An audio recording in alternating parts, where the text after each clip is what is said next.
Rally में कोई किसी प्रकार का हम कोई प्रदर्शन ऐसा नहीं करेंगे। उस बात पर विश्वास रखते हुए और प्रशासन ने भी अपनी तैयारी की।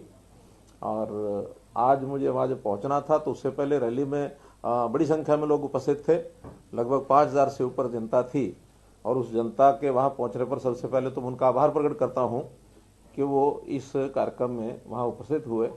और ख़ास करके जो कैमला गांव जहाँ पर ये रैली थी, पूरा गांव का गांव और सब किसान उसमें थे, तो वहाँ उपस्थित हुए थे। लेकिन जैसा कल तय हुआ था उसमें से उन लोगों ने उस बात को, उस वायदे को उल्लंघन करके, और कुछ लोग तो वहाँ रुके रहे जहाँ का तय हुआ था, लेकिन कुछ नौजवान उनके द्वारा चाहे उकसाए गए होंगे चाहे अपने आप आए होंगे, लेकिन उस वायदे का उन्होंने उल्लंघन किया, निभाया नहीं। हमारे नेता जो भी मंच पर पहुंच रहे थे सब पहुंचे हुए थे।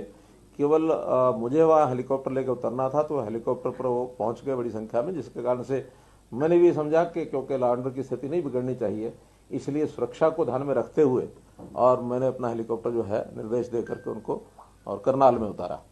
तो इसलिए कुछ समय के बाद हमारे प्रदेश अध्यक्ष उनका भाषण हुआ, शिक्षा मंत्री उनका भाषण हुआ, वहाँ जो विधायक हैं उनका हुआ, और जो नेता वहाँ पहुँचे थे सबके भाषण हुए। वास्तव में जो हमने किसान को बताना था वो सारा संदेश उन किसानों को चला गया। आखिर तो हमने अपने विषय बताने थे, वो बता दिए गए। वो मैंने बताने थे या हमारे बाकी नेताओं ने बताने थे, उसमें कोई बहुत बड़ा अंतर नहीं था। लेकिन चूंकि गांव के, ग्रामीण क्षेत्र के उन लोगों को एक अपेक्षा थी कि मुख्यमंत्री आज आएंगे और उस इलाके के लिए कुछ ना कुछ विकास के कार्यों के नाते से घोषणाएं करेंगे, मुझे करनी भी थी। अब ये ठीक है कि वो घोषणाएं तो मैं यहाँ से भी कर सकता हूँ, वहाँ से भी कर सकता हूँ, कोई उसमें अंतर पड़ने वाला नहीं है। उस इलाके के विकास के काम के लिए लगभग 100 करोड़ रुपए की योजनाएं आज मुझे जो वहाँ बतानी थी वो निश्चित रूप से फिर किसी मौके पर उनको बता दी जाएगी।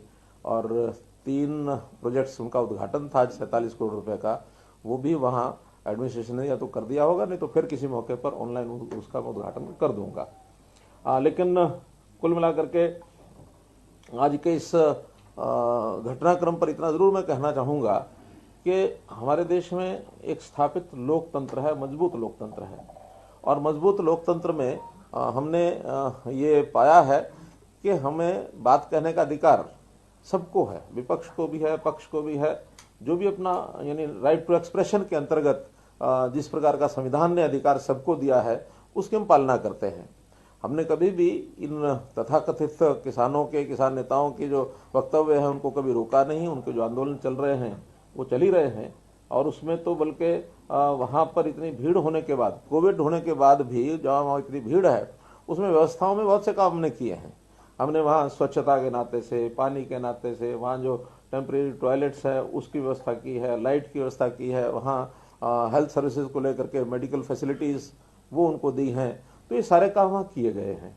लेकिन ये अच्छा नहीं कि कोई अपनी बात को कहना चाहे और हम किसी दूसरे का विरोध करें। ये लोकतंत्र का तकाजा नहीं है। देश ने आज़ादी प्राप्त की है और आज़ादी का जो हमारा लोकतांत्रिक व्यवस्थाओं का जो एक पालन हुआ हमारे संविधान के द्वारा, डॉक्टर भीमराव अम्बेडकर ने जो हमने व्यवस्था दी है, उसका उल्लंघन ये देश की जनता मुझे नहीं लगता बर्दाश्त करेगी। आखिर इस देश में डेमोक्रेसी को खत्म करने के लिए पहले भी कांग्रेस ने एक प्रयत्न किया 1975 में, जब देश में आपातकालीन हुई। तो आपातकालीन के समय कांग्रेस का ये जो घिनौना काम है उसको लोगों ने उस समय पहचाना और कांग्रेस को नेस्तनाबूद किया, धराशायी किया। सत्ता इतने लंबी पुरानी उनकी सत्ता थी, उसको उखाड़ के फेंका। तो ये लोकतंत्र के प्रति हमारे देश की आस्था है, जनता सब जानती है।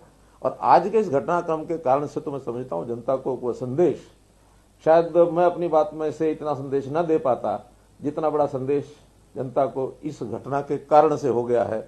और बहुत से समाचार उसके बाद मेरे पास फोन आ रहे हैं कि ये ठीक नहीं हुआ है और ठीक नहीं किया है। और इसमें से एक हमारे समाज में खास करके किसान वर्ग की भी बदनामी इन लोगों ने कराई है, क्योंकि किसान का ये रवैया नहीं हो सकता, किसान का ये स्वभाव भी नहीं। हमारा देश का किसान कितना ही कम पढ़ा लिखा होगा, बोला बाला होगा, लेकिन बहुत गहरी उसकी आस्था इन चीजों में, वो बहुत समझदार है। तो इसलिए इनको उस प्रकार का समर्थन मिलने वाला नहीं है। और इसमें भी अगर मैं किसी को, एक व्यक्ति को जिम्मेवार ठहराऊं, तो उसमें जो परसों से वीडियो चलाया गुरनाम सिंह चढ़ूनी ने, तो गुरनाम सिंह चढ़ूनी ने जो जिस प्रकार का उकसाने का काम किया कि मुख्यमंत्री की जो ये सभा है, ये पंचायत है, ये नहीं होने देंगे, और हम उन्होंने अपने नौजवानों को या अपने जो साथ लगे उनके लोग हैं उनको आह्वान किया कि मरोड़ निकाल देंगे, ये करेंगे, वो करेंगे। मरोड़ निकालने का विषय नहीं है मेरा। तो क्या, मैं समाज का प्रतिनिधि हूँ, जनता का प्रतिनिधि हूँ, मेरी कोई मरोड़ नहीं है। मुझे तो जनता के आशीर्वाद से ये स्थान अगर मिला है, तो ये जनता की अगर मरोड़ निकालनी है तो उनके सामने आ जाएगी, उसमें कहीं कोई देरी नहीं लगेगी। इसलिए अब वो बहुत ज्यादा एक्सपोज होते जा रहे हैं, और इस आंदोलन के पीछे अगर हाथ है तो मैं समझता हूं कांग्रेस पार्टी का बड़ा हाथ है, कम्युनिस्टों का बड़ा हाथ है। तो ये सारे लोगों को भी इस बात का ध्यान में आता है कि ये कोई तौर तरीका नहीं है, क्योंकि कांग्रेस के लगातार वक्तव्य इस प्रकार के आ रहे हैं, उकसाने के सबके सामने हैं, और जो नेता इनके जितने भी आंदोलन पर बैठे हैं और जो बातचीत में भी जाते हैं वो सब कम्युनिस्ट विचारधारा के हैं। वो कम्युनिज्म जिसका नेस्तनाबूद हो गए, बंगाल में हो गए, चाइना में हो गए, रूस में हो गए, आज ये पैर पसारने के लिए लगे हुए हैं कि इन आंदोलनों के माध्यम से हम यहाँ पैर जमा लेंगे, तो इनको भूल जाना चाहिए।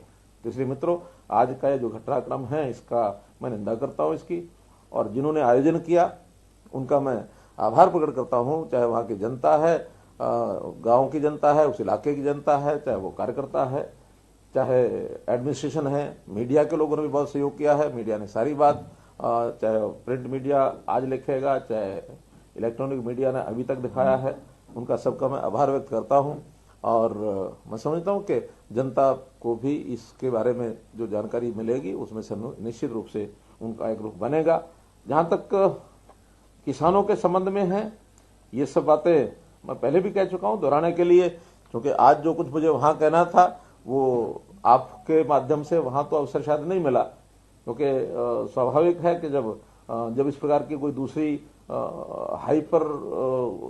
हाइपर की जो घटना हो जाए तो उसके नाते फिर ध्यान उधर चला जाता है। अल्टीमेटली आखिर किसान के लिए देश के प्रधानमंत्री ने क्या कुछ नहीं किया। देश के प्रधानमंत्री के ऊपर ये कोई भरोसा नहीं करेगा कि वो किसान के विरोधी हैं। कोई भी वर्ग समाज का ये भरोसा नहीं कर सकता, क्योंकि बहुत वर्षों के बाद देश में देश की व्यवस्थाओं को सुधारने में, दिशा देने में, गरीब समाज, मजदूर हो, किसान हो, छोटा दुकानदार हो, उन सब के हित में जितने काम अभी तक किए हैं, और जब काम नया कोई किया जाता है, नई व्यवस्था कोई बनाई जाती है, तो उसका विरोध कई बार होता ही है। प्रारंभ में विरोध होता है, बाद में लोगों को लगता है ये काम बात बहुत अच्छी है। अगर मैं उदाहरण देता हूं तो आखिर जब जीएसटी का विषय था, कितना विरोध हुआ था। आज वही व्यापारी यानी जीएसटी को मान्य किया, उसने उसको पसंद करता है, उनको लगता है कि हम एक बहुत बड़े जंजाल में से बाहर निकल गए। आज सारे देश में एक टैक्स हो गया, और उस एक टैक्स के नाते से उसको दुविधाएं नहीं है कोई गलत काम करने की, सब एक दिशा में ठीक काम करते हैं, और बहुत अच्छा, प्रशासन को भी अच्छा लगा, रेवेन्यू भी ज्यादा एकत्र हुआ, और व्यापारी भी इसमें प्रसन्न हुआ। मैं बहुत दूर नहीं तो 90s के विषय में आपको बताऊंगा कि 90s में जब इस देश में लिबरलाइजेशन का विषय चला, ग्लोबलाइजेशन, लिबरलाइजेशन के सारे ग्लोब से लिबरल होकर के हमको आगे कदम बढ़ाने चाहिए, और उस समय विरोध भी हुआ था। उस विरोध के समय कि भी हाँ, हम पता नहीं ये कंपनियां बाहर से आ जाएंगी, सारा देश दुनिया हमको लूट ले जाएगी, ये करेगा वो करेगा, वो जमाना था। उस जमाने के बाद आज 20-25 साल के बाद हम देखते हैं कि कितने ही लोग देश और देश से बाहर जाकर के दुनिया में अपना व्यापार कर रहे हैं, एंटरप्रेन्योरशिप कर रहे हैं, बाहर के लोग यहाँ आ रहे हैं। यानी दुनिया को जिसको कहना चाहिए एक बहुत निकटता एक दूसरे की बन गई, यानी ग्लोब इज ए विलेज, ऐसा जो वाक्य निकले, उन वाक्यों का सार्थक एक परिणाम निकला कि सारे देश दुनिया के लोग प्रगति कर रहे हैं, एक दूसरे के साथ मिलकर कर रहे हैं। उस समय हमारा अगर ऑटोमोबाइल का देखें तो गाड़ियां जो होती थी, वही अगर वही जमाना चल रहा होता तो वही क्या एम्बेसडर और फिएट और वही स्कूटर जो है वेस्पा, लम्ब्रेटा, उसी पर चल रहे होते। आज जो है हम कितना आगे बढ़ गए हैं। यानी अगर उन गाड़ियों के मॉडल हम देखते हैं तो उसके अंदर एक से क्या क्या क्या है, वो क्योटा, क्रेटा, फिर टोयोटा, किया, जीप, किस किस लेवल पर कहां कहां पहुंच गए हैं। तो ये सारी चीजों का लाभ एक उस प्रकार के माहौल के बाद बना है। तो ऐसे नई परिस्थितियां, नई जो व्यवस्थाएं बनती हैं उसका विरोध हुआ करता है, हमको मालूम है। लेकिन उसके पीछे की यदि भावना ठीक है, उद्देश्य ठीक है, तो वो हमेशा जनहित में होता है, ऐसा हमारा विश्वास है। जहां तक इन 3 कानूनों का विषय है, तीनों कानून जनहित में है। और मेरा दूसरा कहना है कि जब भी कोई नई चीज आती है तो उसका उपयोग करने के बाद ही पता लगता है कि वो ठीक है या गलत है। मैं कहता हूं 1 साल अगर हम उपयोग करने के बाद देखते, मेरे जैसा व्यक्ति भी ये कहता है, अगर 1 साल के बाद हमें लगेगा इसमें ये चीजें कमियां हैं, तो हम ही जाकर के सब लोगों के साथ मिलकर के प्रधानमंत्री जी कहते हैं कि इसके अंदर न्यूनता है, कमी है, इसको ठीक करना चाहिए। हालांकि आज भी बहुत से जब शुरू में विषय निकाले गए कि इसके अंदर इन प्रावधानों के अंदर बदल करना चाहिए, तो बदल करने के लिए आज भी सरकार तैयार है। लेकिन जो एक रट लगाई कि मैं ना मानू, मुझे तो चाहिए ना, क्या ना, तीनों कानून वापस लो। अब ये कोई जिद से ये प्रकार चीजें नहीं चला करती हैं। इसलिए 1 साल भर हम उसका उपयोग करें, और कोई गलत बात लगती है तो उसको हम छोड़ देंगे। और छोड़ने को आज भी बंधे हुए नहीं है। आज भी ये तीनों जो कानून हैं, ये कोई ऐसा नहीं है कि अनिवार्यता है किसान के लिए, अनिवार्यता नहीं है। मंडियां हैं, जहां तक मंडी का विषय है, सरकारी मंडियां आज भी हैं, आगे भी रहेंगी। उसके अंदर एमएसपी आज भी है, आगे भी रहेगा। एक रास्ता अल्टरनेटिव दिया गया है कि अगर प्राइवेट भी कोई मंडी आके खुलती है, उसमें यदि किसी को लाभ लगता है तो जाके बेचेगा, नो कंपल्शन। तो एक अल्टरनेटिव रास्ता दिया है, उसमें एमएसपी से ऊपर अगर मंडी में जाके कोई खरीदेगा तो उसको, किसान को बेचने में कोई आपत्ति नहीं होगी, बल्कि उसको लाभ ही होगा। पहले ये नहीं था। एपीएमसी एक्ट में एक प्रावधान है कि हर एक परचेजर जो है, जो बायर है, उसको अपने आप को रजिस्टर कराना पड़ेगा। मंडी से बाहर ना कोई बेच सकता, ना कोई खरीद सकता है।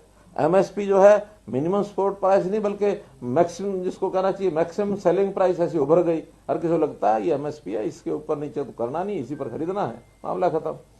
आज किसान को एक अल्टरनेटिव मिला। इसी प्रकार कंट्रैक्ट का जो नियम है, कंट्रैक्ट की खेती, कंट्रैक्ट की खेती किसी न किसी रूप में पहले भी तो चलती थी। आखिर 2 व्यक्ति मिलकर के, एक के पास जमीन होती थी, दूसरा उसको बुआई करता था। जमीन वाला इतना समय नहीं था, या उसके पास साधन नहीं थे, या वो और कोई काम करता था अपनी खेती, वो जब नहीं करता था तो दूसरे को बटाई पर देता था। बटाई के नियम अलग अलग होते थे, कभी आधी आधी की बटाई होती थी, कभी 5वें हिस्से की बटाई होती थी, वो सब नियम अलग अलग हैं। और कभी ठेके के ऊपर होती थी, पैसा ले लिया और जो बुआई करने वाला उसी का नफा घाटा उसी का होगा। तो जो प्रकार पहले चलते थे, आज थोड़ा बड़े स्वरूप में दे दिए। उसमें इतना ही तो कहा कि अगर आप चाहें तो किसी कॉर्पोरेट घराने को भी अगर कोई आता है, वो अगर कॉन्ट्रैक्ट पे करना चाहता हो तो उसके साथ कर सकते हो, करना जरूरी नहीं है। कोई किसान उसकी मर्जी हो तो करेगा, नहीं तो नहीं करेगा। इसके लिए किसी प्रकार का कोई बंधन या जबरदस्ती या अनिवार्यता ये बिल्कुल कहीं नहीं है। तीसरा, भंडारण का विषय। भंडारण में क्यों अनिवार्य है? इसलिए है कि भंडारण के बिना हमारी जितनी भी फल, सब्जियां और अन्न है, प्रधानमंत्री जी ने स्वयं हमको जो आह्वान किया, बताया कि 1 लाख करोड़ रुपए की फसल, फल, सब्जी ये साल में खराब हो जाती है लगभग। अगर हम हरियाणा की बात करें तो उसमें अगर क्योंकि 3-4%, 5% तो हमारा योगदान होगा ही, तो 5% का मतलब है कि 5,000 करोड़ रुपया यहां भी जाता होगा, 3-4,000 करोड़ रुपया यहां भी जाता होगा। कितने फल सब्जियां खराब हो जाते हैं, गोदाम में पड़ा पड़ा अन्न सड़ जाता है। कुछ लोगों का उसमें इंटरेस्ट भी होता है कि सड़ जाए तो ठीक, उसके बाद हम इसको खरीदेंगे। तो ये सारी चीजें ठीक हों, किसान को भी कोई वेयर हाउसिंग बनाने के लिए, कोल्ड स्टोरेज बनाने के लिए, कोई भी व्यक्ति, न्यू एंटरप्रेन्योर, स्टार्टअप, किसान या कोई व्यापारी इन व्यवस्थाओं में आकर के काम करेगा तो सहयोग मिलेगा सरकार को। सारी व्यवस्थाएं सरकार के ऊपर छोड़ना संभव भी नहीं है, हो भी नहीं सकती हैं। सरकार आखिर कितना करेगी? और सरकार के काम भी ये नहीं है। व्यापार करना सरकार का काम नहीं है। सरकार का काम व्यवस्थाओं को ठीक करना है। हाँ, जब कभी टकराव, इन चीजों में इंटरेस्ट में जब टकराव होता है, प्रतियोगिता होती है, तो उसमें कहीं ना कहीं इस प्रकार के विषय भी होते हैं कि कोई एक मानो व्यक्ति लाभ कमाता है तो कई बार दूसरे की कॉस्ट पर कमाता है, दूसरे को हानि होने लग जाती है। तो कोई किसी की कॉस्ट पर काम न करे, संतुलन बैठाना ये सरकार का काम होता है। सरकार उसमें नियम पॉलिसी बनाती है। तो इसलिए मित्रों, ये जो चीजें हैं, भंडारण की हो, चाहे कॉन्ट्रैक्ट खेती हो, चाहे मार्केटिंग की बात हो, ये सब किसान के हित में बनाई गई है। लेकिन सभी ऑप्शनल हैं, कोई भी कंपलसरी ऐसा विषय नहीं है कि किसान को इसके ऊपर जाना ही जाना है। किसान को जिस दिन लाभ लगने लगेगा उस दिन वहां जाएगा। लेकिन हम तो और भी किसान के हित में कितनी बातें और कर रहे हैं। आखिर किसान का जो समस्याएं हैं, सबसे बड़ी समस्या उसकी जमीन का जो रेवेन्यू रिकॉर्ड है, वही इतने फंसे हुए हैं कि उसमें इतनी लिटिगेशन, झगड़े।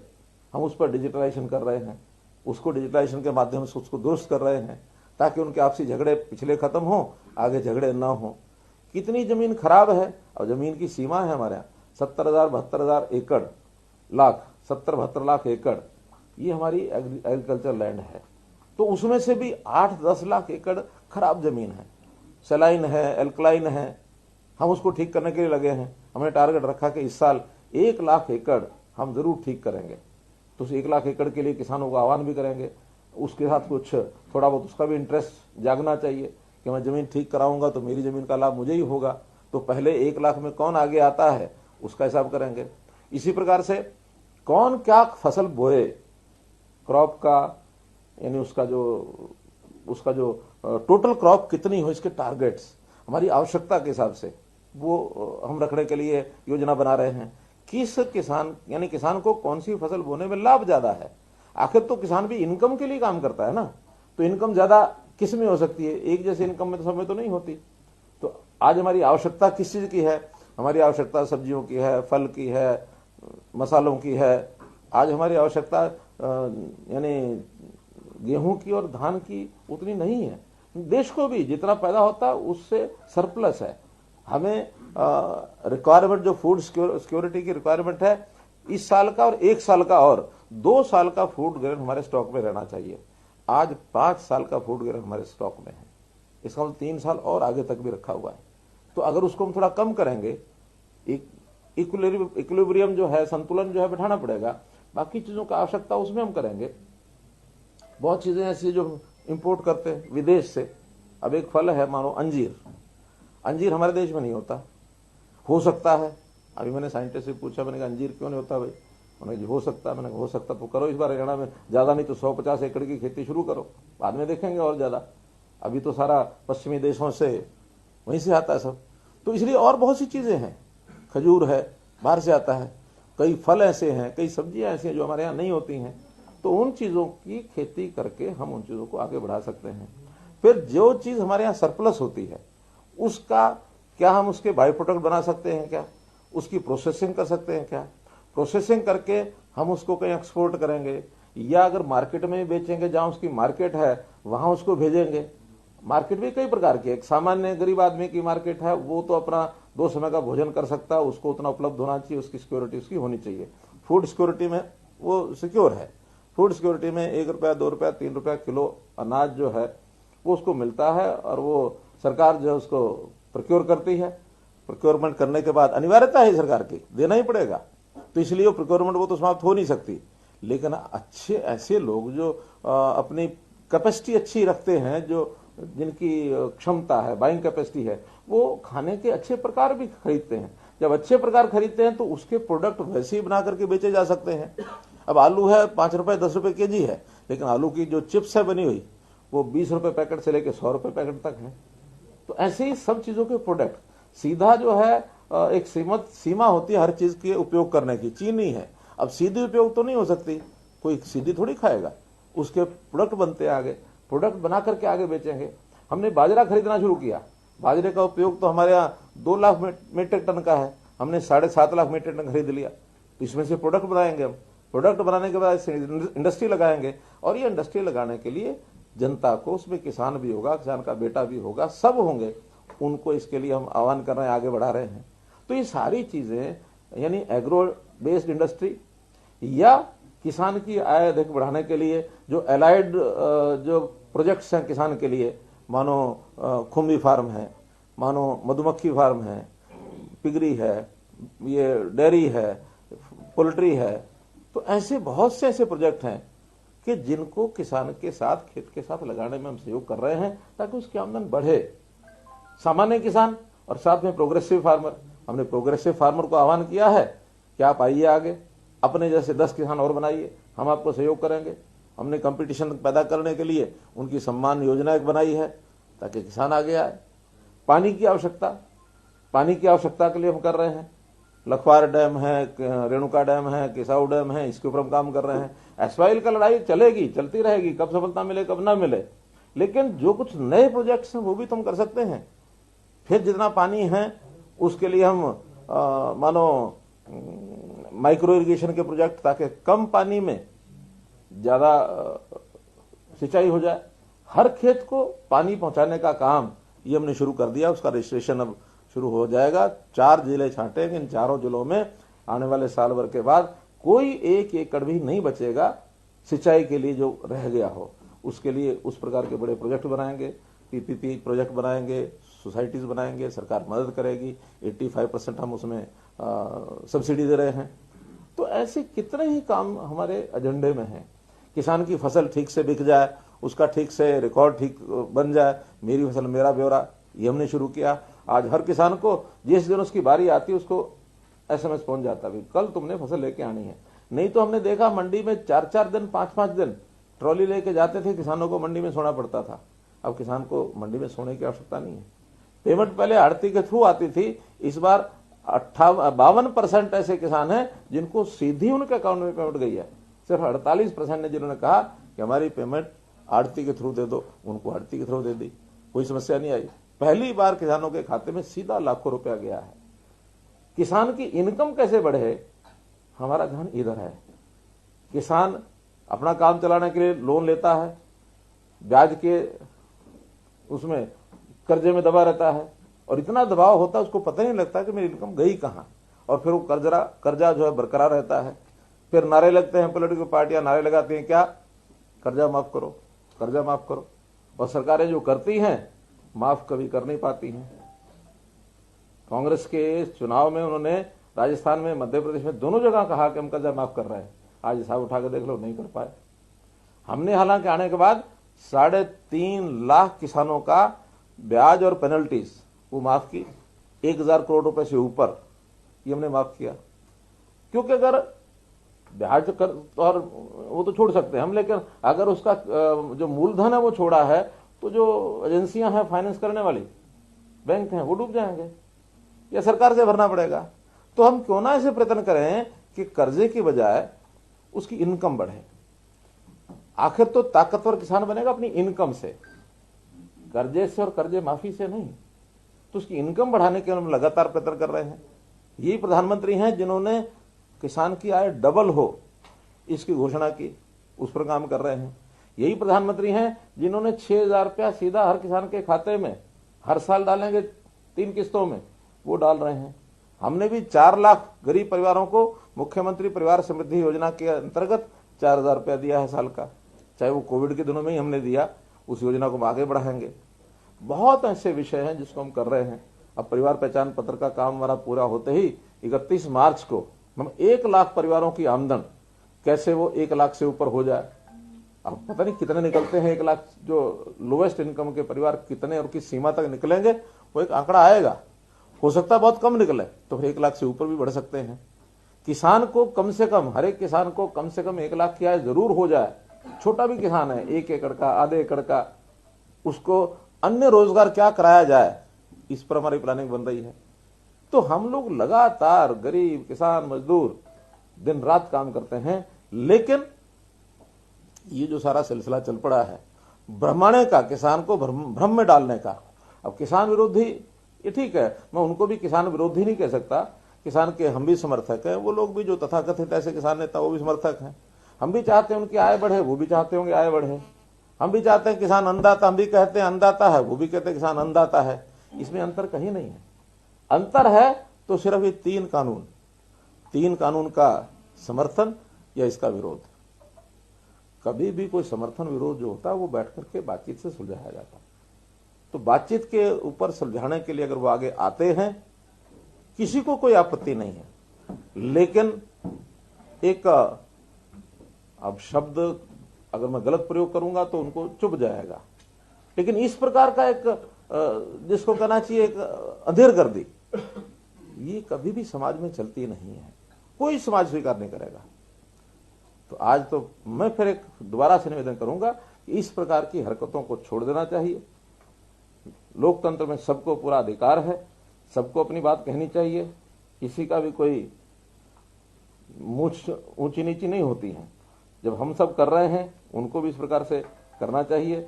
और कुल मिलाकर मैं जो विपक्षी दल हैं, चाहे वो कांग्रेसी हैं, चाहे वो कम्युनिस्ट पार्टी के लोग हैं, ये लाल झंडे वाले जो लोग हैं, ये गलतफहमी न रहे, लोकतंत्र में विश्वास ये पैदा करें, वरना लोग जो है इनको सबक सिखा देंगे, ऐसा मेरा मानना है।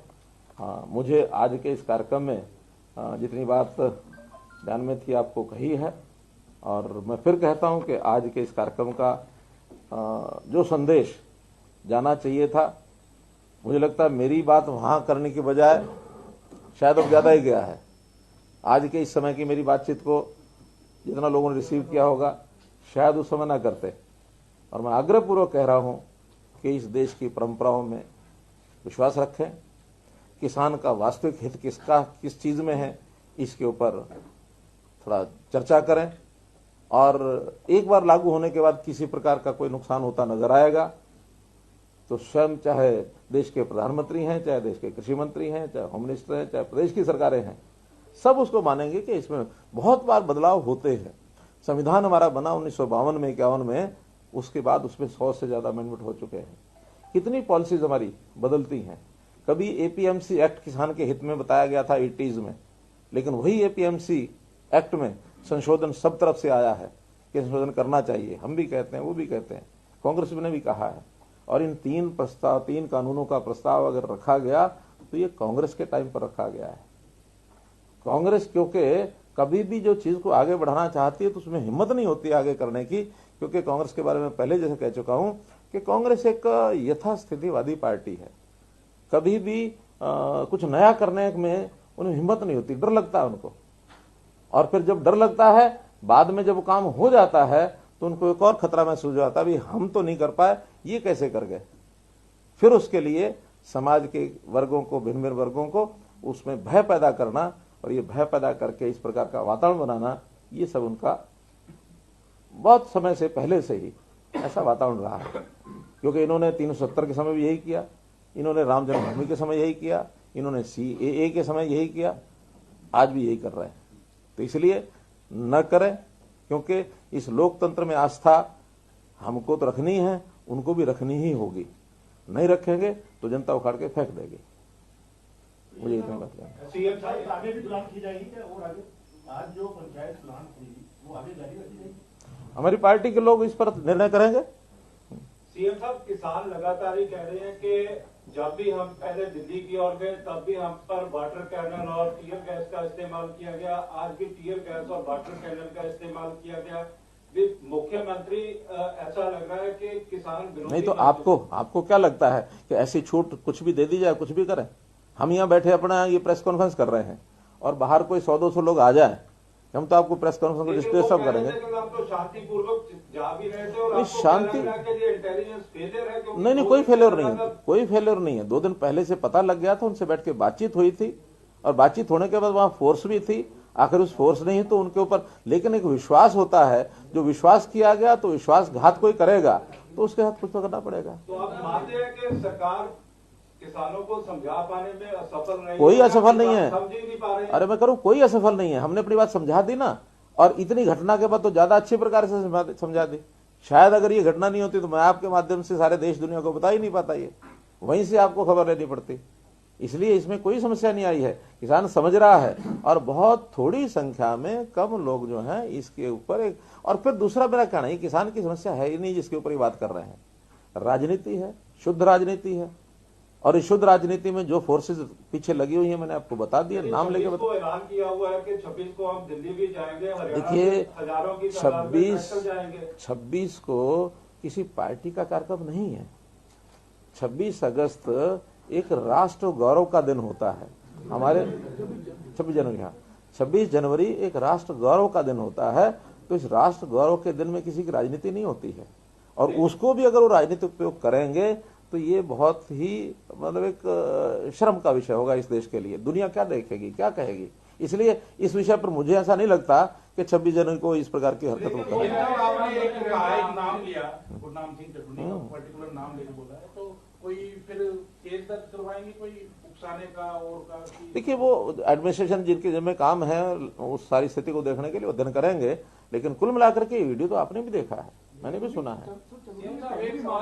जैसे शाहबाद में पूर्व मंत्री के घर पे घेराव और उनके घर में घुसने तक का मामला, इसके अलावा एक किसान की मौत जो हुई ट्रैक्टर रैली के दौरान वो मामला, इस तरह के तमाम मामले इसके बावजूद फिर हम तो यही कहते हैं ना कि विषय को बढ़ाया न जाए। हम कोई किसी के खिलाफ कोई हमारा विरोध का वैसे भावना नहीं रहती है कि भी किसी को परेशानी करना है, किसी के खिलाफ कोई हमारी बदले की भावना है, ऐसा नहीं। अगले को समझाया जाता है ये नहीं करना चाहिए। आज भी मैं ओपनली समझा रहा हूँ कि गलत किया है, नहीं करना चाहिए। आखिर लोकतंत्र में क्या होता है कि जन नेताओं को या जो भी कोई इस प्रकार के काम करने वाले अपने ग्रुप के लीडर होते हैं, नेता होते हैं, उनको भी एक सीमा में रहना चाहिए। और सीमा तोड़ते हैं तो हमें कुछ करने की आवश्यकता है कि नहीं है, जनता कर देगी, जनता कर देगी। आपके कई प्रश्न हो गए। घोषणाएं करने वाले थे आज, उन पे मोटा-मोटा बताना चाहेंगे कि क्या घोषणा आज वहाँ के लिए हुई थी? देखिए, वहाँ के स्थानीय कुछ डिमांड्स थी, वो थोड़ा अगर बताएं। हाँ, जैसे मानो एक तो वहाँ बाईपास था चौरा गांव का किसका 30 करोड़ रुपए तो उसी के ऊपर लागत आने वाले थे। मेरे पास वो लिखी है सब, मोटा मोटा जो है वो बताता हूँ, बाकी छोटे काम तो बहुत हैं। एक वहाँ इंद्री एस्केप का मामला है घरोंडा एरिया में। वहाँ बहुत बड़ा पानी इंद्री साइड से निकल करके और उसको लगभग 500-600 एकड़ को पानी खड़ा हो जाता है और वहाँ उसकी खेती ठीक से होती नहीं है। तो उनकी बहुत बड़ी डिमांड थी। हमने उसकी रीमॉडलिंग और उसकी स्ट्रेंथनिंग करने के लिए एक योजना बना रखी है और उसमें कोई 50-60 एकड़ जमीन में एक बहुत बड़ा वाटर रिचार्जिंग सेंटर बनाएंगे, जिसके अंदर एक झील टाइप ऐसे बनेगी ताकि 500-600 एकड़ की बजाय वो एरिया 50-60 एकड़ सीमित जो पंचायत की जमीन है 2-3 गाँव की, उसके अंदर करेंगे ताकि लोगों को वो जमीन जो बोने के लिए आसानी से मिल जाए। एक तो बड़ा काम ये था। इसी प्रकार वहाँ कुछ कम्युनिटी सेंटर्स है कुछ गाँव के। एक अंडरपास है नेशनल हाईवे 44 का, ये मैंने अपने मंत्री हमारे जो रोड सरफेस रोड के नितिन गडकरी जी हैं उनको लिख दिया है पत्र, उसका निर्माण होगा। नेशनल हाईवे 44 जो जीटी रोड है इसके अंडर है।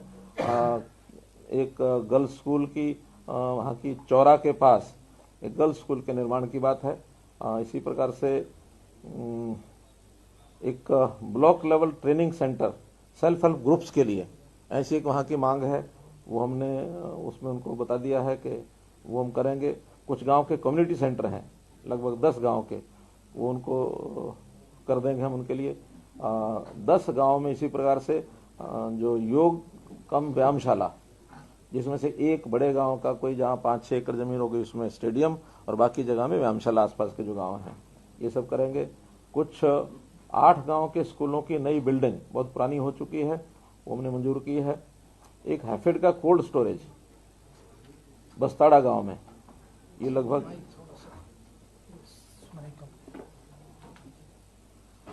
बस्ताड़ा गांव का एक हैफेड का कोल्ड स्टोरेज लगभग 3 करोड़ रुपए की लागत का ये बनेगा।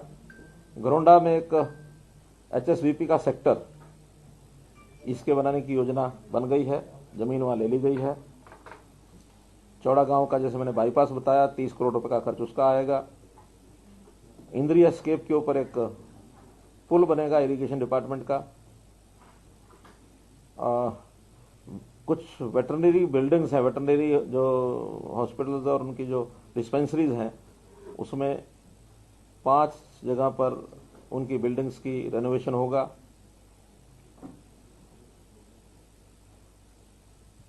कमला गांव के कुछ 3-4 काम उन्होंने अलग से बताए हैं, वो सब करके और अलग से 2 करोड़ रुपए की उनकी हमने कैश ग्रांट भी उनको मंजूर की है। घरोंडा में एक सीएचसी पहले से बनी हुई है, उसको 50 बेड का हॉस्पिटल ये मंजूर किया है। बस्ताड़ा में स्पोर्ट्स का एक जो स्टेडियम है, वो स्टेडियम बहुत पुराना बना हुआ है, उसकी हालत ठीक नहीं है, उसको रेनोवेशन उसका पूरा नई बिल्डिंग उसकी बनाई जाएगी। 6 गांव में सब हेल्थ सेंटर्स हैं, उनकी बिल्डिंग रेनोवेशन होगी, कुछ की नई बनेगी।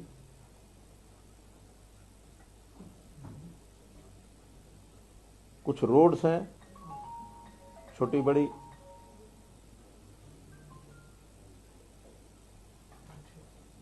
इस प्रकार से लगभग 100 करोड़ रुपए का ये पूरा काम लगभग मैंने बताया, उसमें कुछ कम ज्यादा हो सकता है। तो ये योजनाएं वहां आज बतानी थी, आपके माध्यम से आज बताइए, उनको लिख करके वहां भेज देंगे ताकि उनको मंजूर करके वहां से। जैसा आपने कहा कि कांग्रेस पार्टी जो है इस मामले पर कहीं न कहीं राजनीति कर रही है। सर 15 तारीख को अब पूरे देश के अंदर गवर्नर हाउस जो है वो घेरने की बात हो रही है और कहीं न कहीं किसान आंदोलन पर राजनीति के साथ साथ जो वैक्सीन नहीं आ रही है कोरोना को लेकर, उसके ऊपर भी राजनीति हो रही है।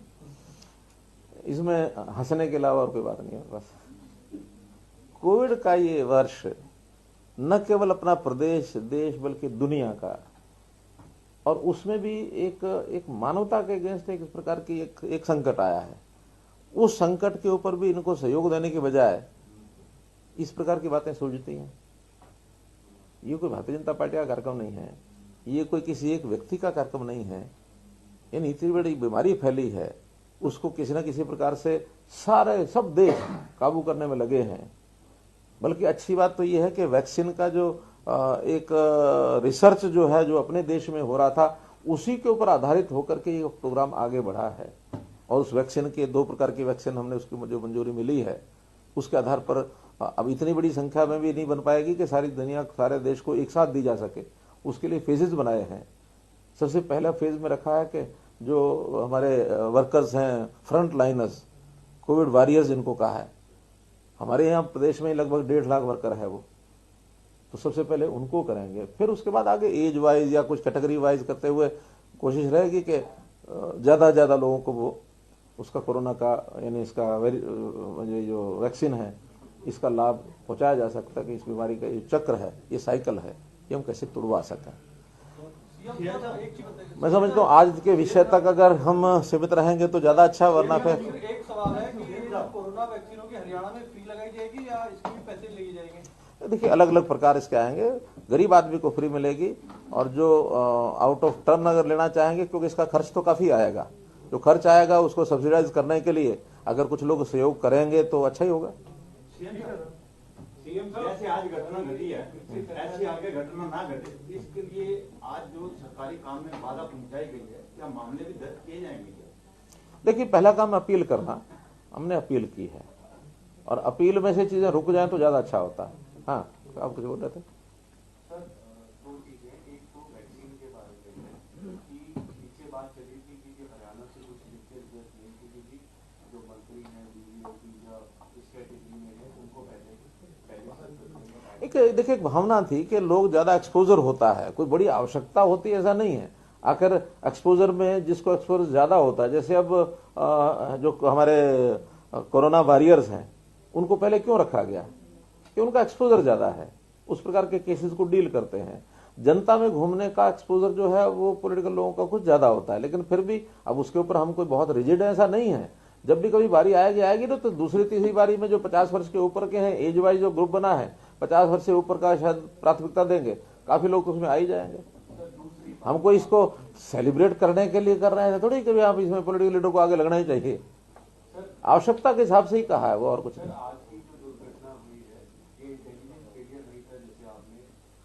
नहीं, कोई इंटेलिजेंस फेलियर नहीं था, नहीं कोई सिस्टम फेलियर नहीं था। केवल जिन लोगों ने आश्वासन दिया था आगे उनके ऊपर भरोसा टूटा है, भाई इतना ही विषय है। सर, किसानों को समझाने के लिए इन इश्यूज के बारे में आपने पहले अम्बाला में भी कोशिश की, आज भी महापंचायत हुई, क्या इस तरह की महापंचायत और भी हरियाणा में? देखिए हमारा कार्यक्रम हमारी पार्टी बनाती है। पहले भी एक नारनौल में कार्यक्रम किया था, अच्छा कार्यक्रम हो गया था, लगभग 5-6 हजार संख्या का कार्यक्रम हुआ था। आज यहाँ भी संख्या कम नहीं थी, लोग आए थे, ऐसा नहीं है कि कोई लोग डर गए।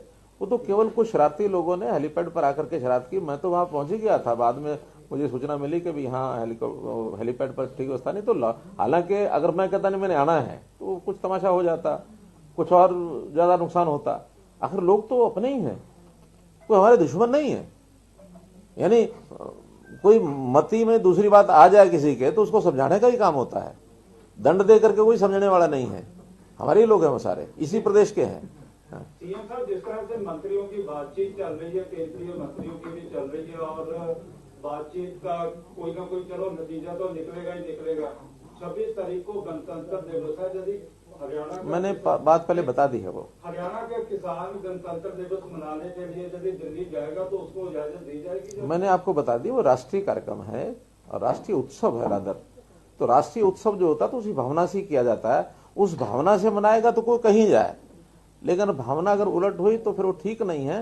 जनता ही अपने आप उनको मैं समझता हूँ समझा देगी या उनके आग्रह करेगी तो वो अपने आप विड्रा कर लेंगे इस विषय को, ऐसा मैं मानता हूँ। कई दौर की बातचीत हो चुकी है, आप भी शामिल रहे, दिल्ली गए, रिलायंस और अडानी ने भी अपना फेवर दे दिया। जो 3 चीजों का विरोध था, एक तो कानून वापस लिखा है और दूसरा उनका था अडानी और किसान। देखिए इन कानूनों में मेरा सवाल ये था कि इसमें आप इतनी बार शामिल हुए हैं तो आपको कहाँ लगता है कि मामला कहाँ पे अटका है और कैसे सुलझ सकता है जो पूरे देश की जनता है? सुलझाने के लिए जितने बिंदु आए हैं सब पर कोई ना कोई मत बनाया जा सकता है, लेकिन वहां तो इतने घंटे बातचीत चलती है, आखिर में एक ही बात होती है कि क्या पंचादा क्या सिर मत थे परनाड़ा होते आखिर में वापस लो जी। तो वापस तो सरकार नहीं लेने वाली, ये तय है। राज्य सरकार को छोड़ दिया जाए ऐसे, तो आपको लगता है उचित है कि राज्य सरकार इसको? वो तो अगर बातचीत में ये विषय निकलता है तो कोई दिक्कत नहीं है।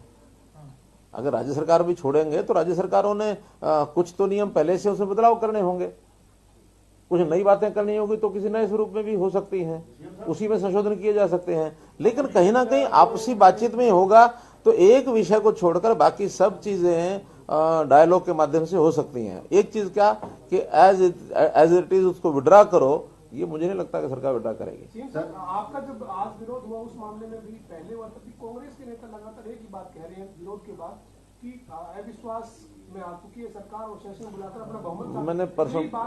मैंने परसों बताया था ना कि रात को जब आदमी सपने ले तो उसको कभी कभी पूरे हो जाते हैं, दिन में कोई सपने ले तो ये उसकी आदत ही होती है। तो वो आदत बड़ी बनाए रखें, दिन में सपने लेते रहें, रोज सोचेंगे कि आज हमारी सरकार आएगी क्या, बिलख रहे हैं।